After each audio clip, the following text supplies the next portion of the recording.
mental, c'est pas tellement d'essayer de trouver des traitements, c'est l'eugénisme.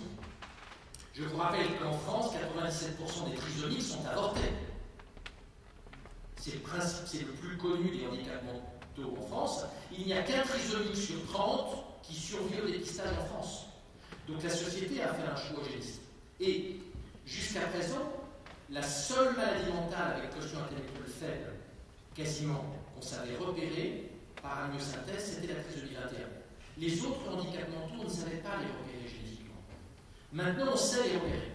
Et sans faire d'amniosynthèse, en faisant une prise de sang à la maman en début de grossesse. Donc, sachant ce qu'on a fait des trisomies 21 dans notre société, on a quasiment éradiqué la trisomie 21. Et je ne dis pas que c'est mon choix moral à moi. Il est probable qu'on va faire la même chose sur les autres handicaps mentaux. Donc, nous sommes sans doute dans un toboggan eugéniste.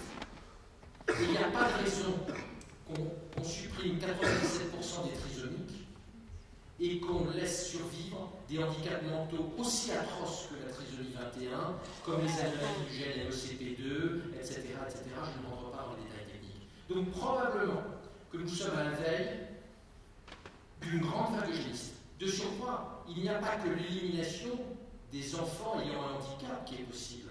On peut aussi sélectionner les enfants porteurs d'un bon patrimoine génétique. Borgström, le grand universitaire britannique, a récemment calculé le gain en points de quotient intellectuel qu'une société pouvait créer par la sélection des embryons. Le quotient intellectuel moyen d'un pays peut être augmenté de 60 points en pas beaucoup de temps, et de 120 points en une deuxième étape.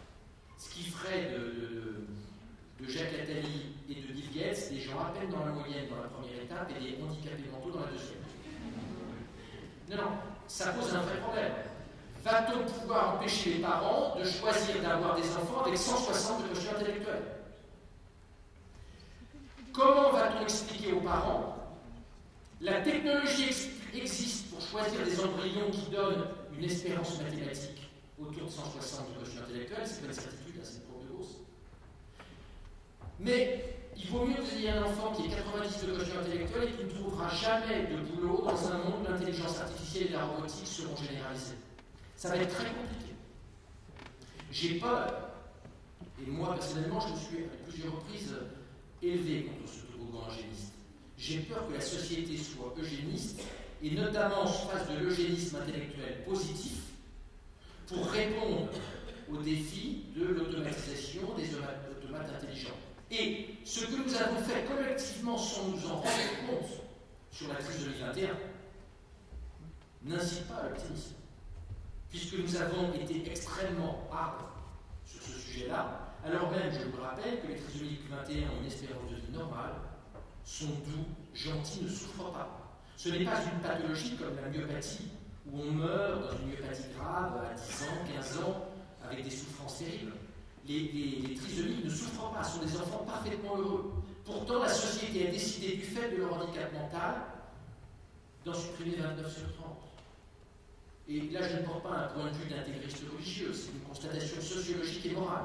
Donc, vu le niveau de transgression que nous avons accepté sur la trisomie 21, je pense que nous irons encore plus loin maintenant que la technologie nous permet d'aller plus loin.